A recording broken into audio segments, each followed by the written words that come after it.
مولانا محفوظ الرحمان صاحب علیمی الحمدللہ، حضور معین المشائخ دیکھیے بہت اچھی بات ہو گئی. آل انڈیا سمیت العلماء کا قیام انشاءاللہ یہاں پر ہو. پورے تھانہ ضلع کا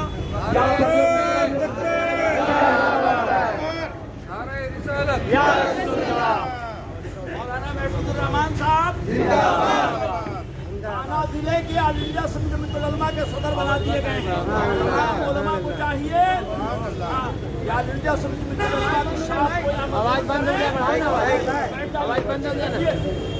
کچھ کام کی باتیں ہو جائیں تو علماء کی ذمہ داری ہے. علماء کرام ایک ساتھ جمع ہو بیٹھیں، آپس کے درد کو دیکھیں، سنیوں کو کہاں کس چیز کی ضرورت ہے، کس طرح کے کوئی معاملات ہیں. کہیں امام کے ساتھ بدسلوکی ہو رہی ہے، کہیں مؤذن کے ساتھ بدسلوکی ہو رہی ہے، کہیں ٹرسٹیوں کے ساتھ امام بدسلوکی کر رہا ہے. یہ ساری چیزیں علماء بیٹھیں اور مولانا محفوظ صاحب کی قیادت میں بیٹھ کر کے سارے معاملات کو سلجھائیں اور جہاں جس چیز کی ضرورت ہو وہاں پر کام کیا جائے. یہ علماء کی ذمہ داری ہے. ائمہ مساجد اور مولانا محفوظ صاحب سے گزارش کروں گا کہ ریتی بندر سے لے کر کہیں پورے تھانہ ضلع کے تمام سنی مساجد کے ائمہ کے ٹیلی فون نمبر اور ان کے تمام جو اپنے ریکارڈ میں رکھیں تاکہ علماء کی کم سے کم مہینے میں ایک میٹنگ ہو. مہینے میں پورے تھانہ ضلع کے ائمہ مساجد کی ایک میٹنگ ہو اور اس میں تمام معاملات پر آدھا گھنٹہ 2 گھنٹہ 1 گھنٹہ جو بھی گفتگو کریں اور ہمارے جو بھی معاملات و مسائل ہوں اس پر تبادلہ خیال کر کے ان کا حل تلاش کریں. درود شریف پڑھنے آپ ایک وسلم تسلیما. اللهم صل على سيدنا شفينا حبيبنا نبينا مولانا محمد المعبود والكرم منبع العلم والحلم والحكم وعلى آله وأصحابه بارك وسلم كما تحب وترضى بأن تصلي عليه. یہ بیان دے گئی ہے مجھے باد صبح گاہی، یہ بیان دے گئی ہے مجھے باد صبح گاہی کہ خودی کے عارفوں کا ہے مقام بادشاہی. دارا و سکندر سے وہ مرد فقیر اچھا ہو جس کی فقیری میں بوئے اسد اللہی. اور آئین جمع مردہ حق گوئی و بے باقی اللہ کے شیروں کو آتی نہیں رباہی.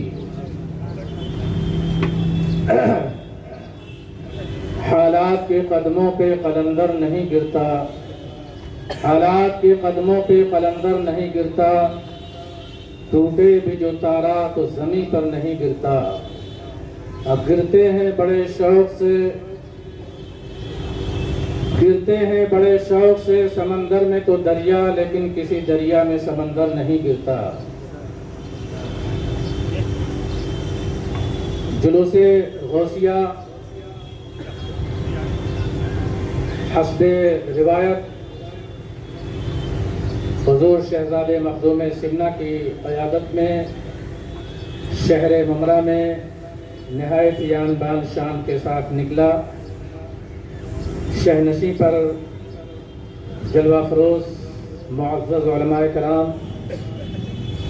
اور سامعین کرام،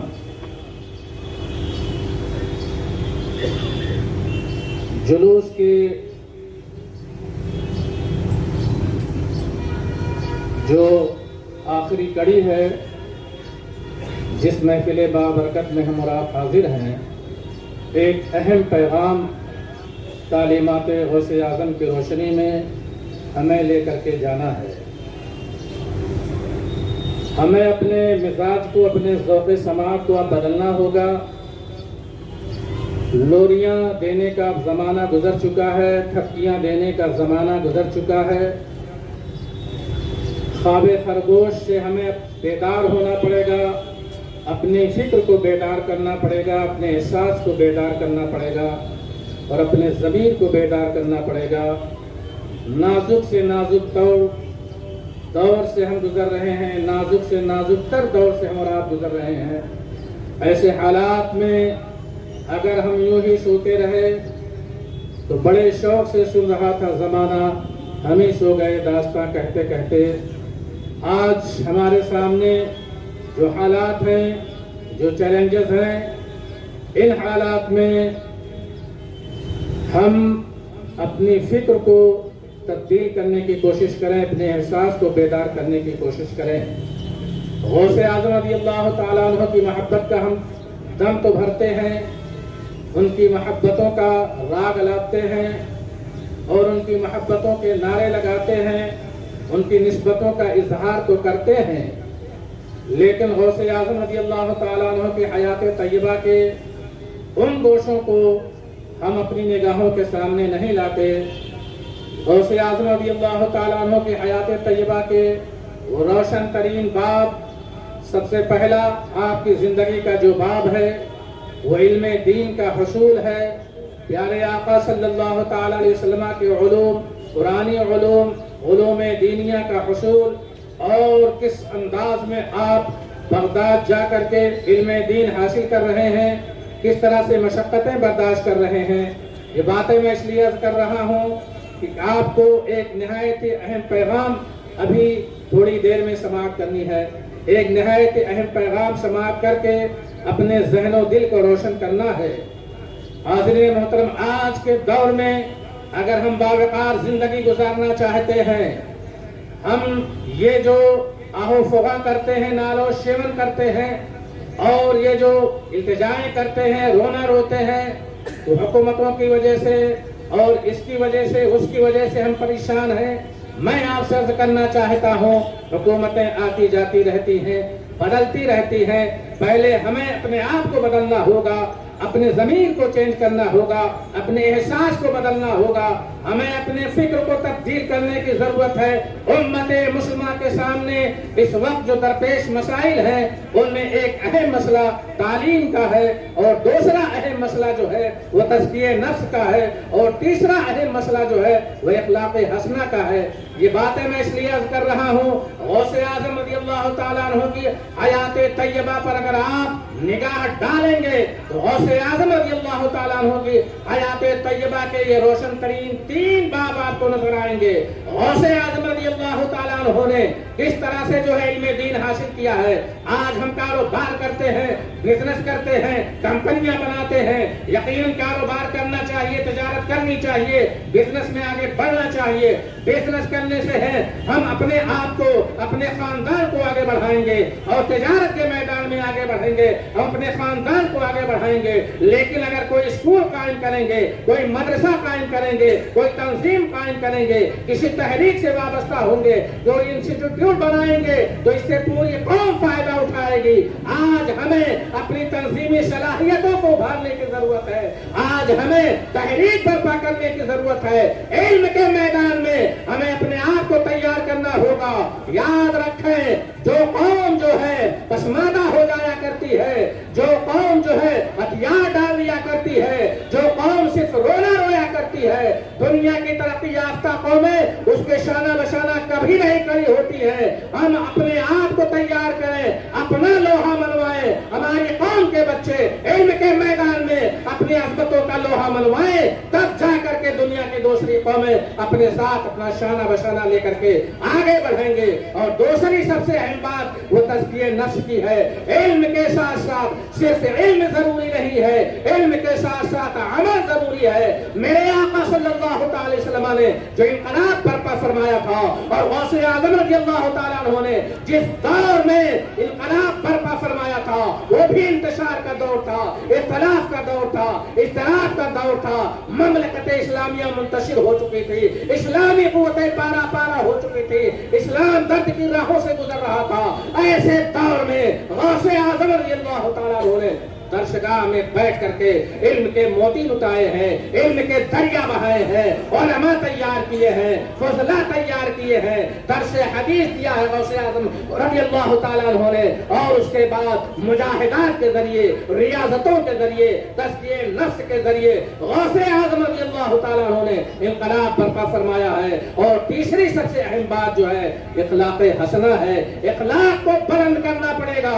اخلاق اگر اچھا ہوگا، یاد رکھیں ہمارے ملک میں اسلام کی جو بادیں بہاری نظر آ رہی ہے، یا اولیاء کرام انہوں نے اپنے اخلاق کریمہ سے انقلاب برپا کیا ہے، اسلام کے پرچم کو بلند کیا ہے، اور جو ہے اسلام کی عظمتوں کا لوہا منوایا ہے، اپنی محبتوں کا چراغ دلوں میں روشن کیا ہے۔ اس لیے ضرورت اس بات کی ہے، ہمیں اپنے اخلاق کو بلند کرنا چاہیے۔ آج ہم جوشیلی تقریر سننے کے عادی ہوتے جا رہے ہیں. آج ہم نعرے بازی کا بازار گرم کرتے ہوئے نظر آتے ہیں اور یہ کہتے ہیں ہمارا جلسہ بڑا کامیاب ہو گیا. کئی لاکھ اسٹیجوں پہ خرچ کیے جاتے ہیں اور اس کا حاصل کچھ نہیں ہوتا ہے. چھوٹا سا پروگرام ہو لیکن ایک اچھا میسج، ایک اچھا پیغام ہمیں ملنا چاہیے. خاص طور پر ہماری نئی نسلوں کو، نوجوانوں کو، ہماری ماں اور بہنوں کو، اس لیے کہ حالات مجھ سے بہتر آپ جانتے ہیں سوشل میڈیا پہ کیسے کیسے طوفان ہو رہے ہیں، کیسے کیسے مفتی آن لائن فتویٰ دے رہے ہیں اور کیسے کیسے نئی نسلوں کے ذہنوں کو منتشر کرنے کی باطل قوتیں تحریکیں کوششیں کر رہی ہیں. اس لیے ہمیں اپنے آپ کو بیدار کرنا ہوگا. تحریک کے طور پر تنظیمی صلاحیتوں کو ابھارنے کی ضرورت ہے. یہ ہمارے لیے باعث مسرت بھی ہے اور قابل فخر بھی ہے کہ ہمیں ایک ایسا قائد ملا ہے ہمارے شہر بمبئی میں جو اپنے سینے میں دھڑکتا ہوا دل رکھتا ہے، جس کے شب و روز قوم کے لیے جو ہے تڑپتے ہوئے گزرتے ہوئے نظر آتے ہیں، جو ہمیشہ قوم کی فکر میں جو ہے غلطہ رہتے ہیں، پریشان رہتے ہیں. آج ہمیں ایسا قائد ملا ہے، ہمارے لیے فخر کی بات ہے اور ہمارے لیے جو ہے کوشش ہمیں کرنی چاہیے ہم اپنے قائد کی قیادت میں جو ہے اپنی تحریکی صلاحیتوں کو بروئے کار لائیں، تنظیمی صلاحیتوں کو بروئے کار لائیں اور اخلاق کریمانہ کے ذریعے جو ہمارے معاندین، جو حاسدین ہیں انہیں قریب کرنے کی کوشش کریں. غوث اعظم رضی اللہ تعالیٰ عنہ نے اور اولیاء کرام نے جو انقلاب برپا فرمایا انہی قوتوں سے برپا فرمایا ہے، محبتوں کے ذریعے برپا فرمایا ہے. حاضرین محترم، آج کے جلوس غوثیہ کا یہ اختتامی پروگرام ہمارے لیے آپ شاید جو چہرے علماء کرام دیکھ رہے ہیں شہ نشین پر جلوہ افروز جو علماء کرام ہیں، آپ سے میں عرض کر دوں مفتی اعظم یورپ حضرت علامہ مولانا مفتی محمد شفیق الرحمان صاحب قبلہ Misbahi, convener world Islamic mission Europe, وہ جلوہ فرما ہیں. ساؤتھ افریقہ سے تشریف لائے ہوئے ہیں حضرت زینت القرہ حضرت علامہ مولانا قاری محمد نظام الدین صاحب قبلہ قادری، وہ تشریف فرما ہیں. ہمارے شہر بمبئی کے مقتدر علماء کرام تشریف فرما ہیں. میں بغیر کسی تاخیر کے گزارش کر رہا ہوں، التماس کر رہا ہوں آپ تمامی حضرات سے نہایت ہی متانت و سنجیدگی کے ساتھ ایک سلجھی ہوئی سنجیدہ گفتگو سننے کے لیے تیار ہو جائیے. ملک کے جو حالات ہیں، عالمی جو مسائل ہیں، ملک کے مسائل ہیں، شہری مسائل ہیں، نوجوانوں کے مسائل ہیں اور قوم کے بچیوں کے جو مسائل ہیں، اس تناظر میں ایک خوبصورت گفتگو سننے کے لیے ہم اور آپ تیار ہو جائیں. میں گزارش کر رہا ہوں، التماس کر رہا ہوں اپنے برادر گرامی وقار مفتی اعظم یورپ حضرت علامہ مولانا مفتی محمد شفیق الرحمان صاحب قبلہ مصباحی مدد اللہ النورانی سے. یاد رکھیں آپ، یہ ایسی شخصیت ہے کہ ورلڈ اسلامک مشن کے تحت جو ہے پورے یورپ میں، امریکہ میں اور افریقہ کے بہت سارے شہروں میں یہ تنظیم عالمی سطح پر کام کرتی ہوئی نظر آ رہی ہے. آپ کی خوش بختی ہے، ہمارے لیے سعادت کی بات ہے کہ یہ حضور والا تشریف لائے ہوئے ہیں. جیسا کہ میں نے شروع میں عرض کیا کہ ایک اہم پیغام، ایک اہم میسج لے کر کے جائیں، اپنی فکر کو بیدار کریں، اپنے شعور کو بیدار کریں. نعرہ تکبیر، نعرہ تکبیر، نعرہ رسالت. جشن غوث اعظم شہزادہ مخدوم سمنا مفتی اعظم ہالینڈ علماء اہل سنت. نعرہ تکبیر، نعرہ رسالت.